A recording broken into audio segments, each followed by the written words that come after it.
Those who stand against me are not worth keeping alive.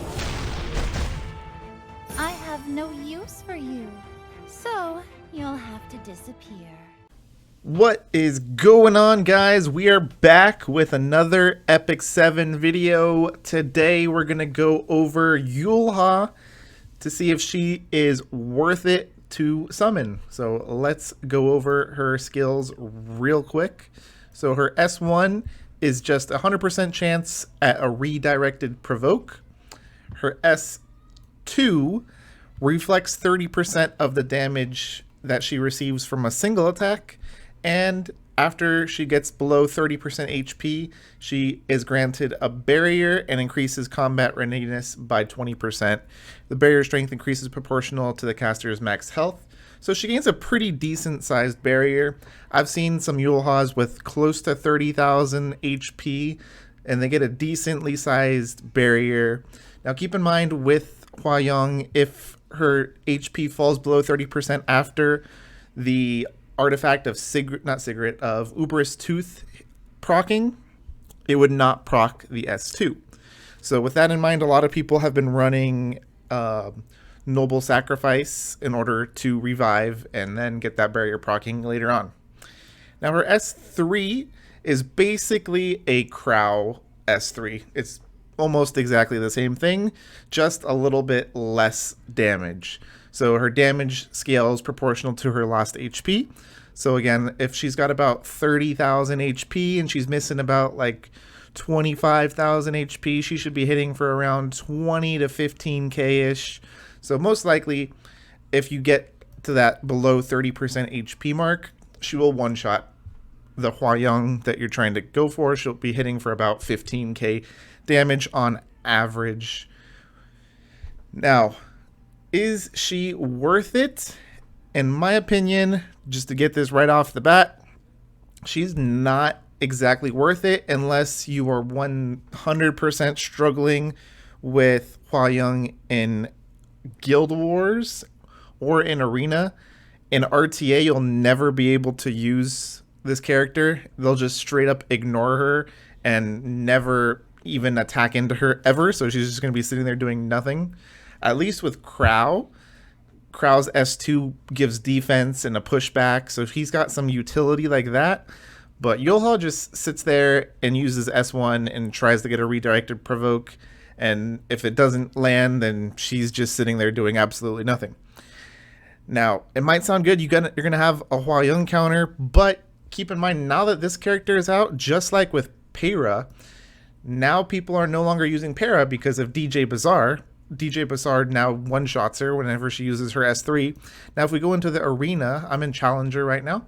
As you see, we no longer really get Hua Youngs in every single arena defense like we used to.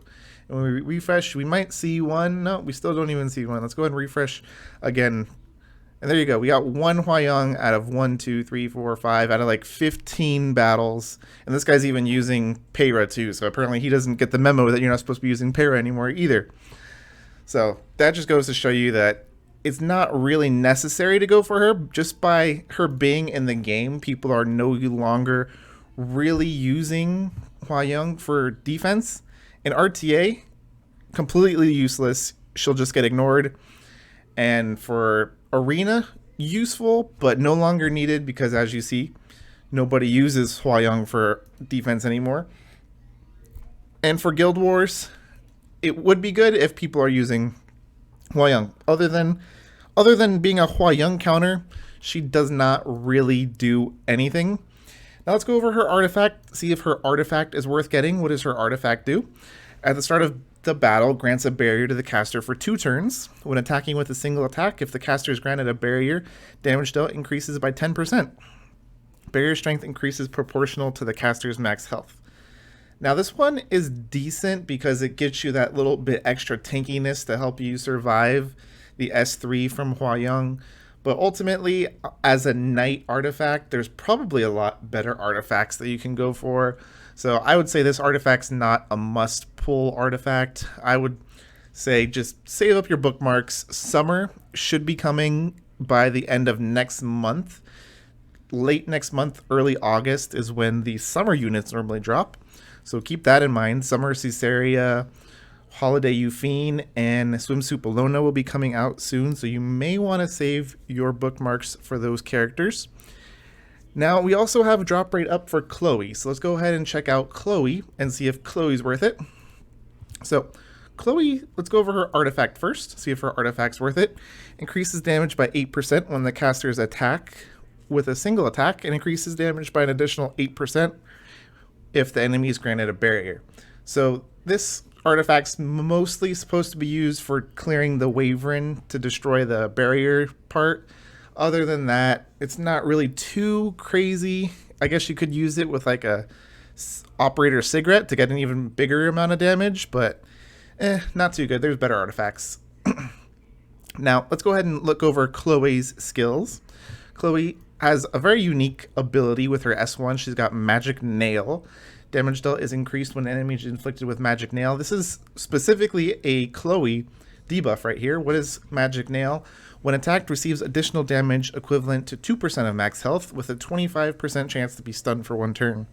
So basically, it's like an extra 2% damage for like a Daydream Joker type of effect. So this is really good for clearing PvE content. And then again, her S2 also inflicts Magic Nail and increases the combat readiness. And her S3 also inflicts Magic Nail. So basically all she does is inflicts Magic Nail and stuns. So she's more of a PvE unit. I have seen her used in Wyvern and Katie's. Other than that, not really too useful. You might be able to use her in some expeditions.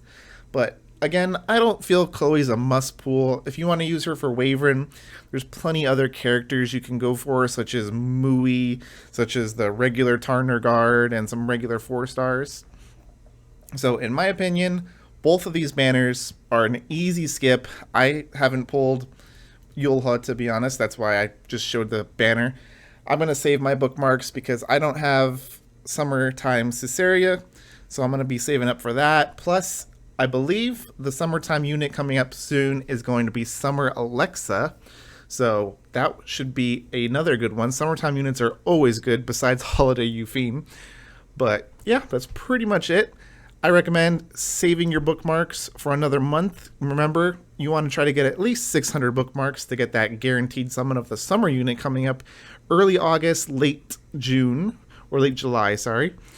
And yeah, that's pretty much it. So till next time, guys, I'll see you guys in the next one. Peace.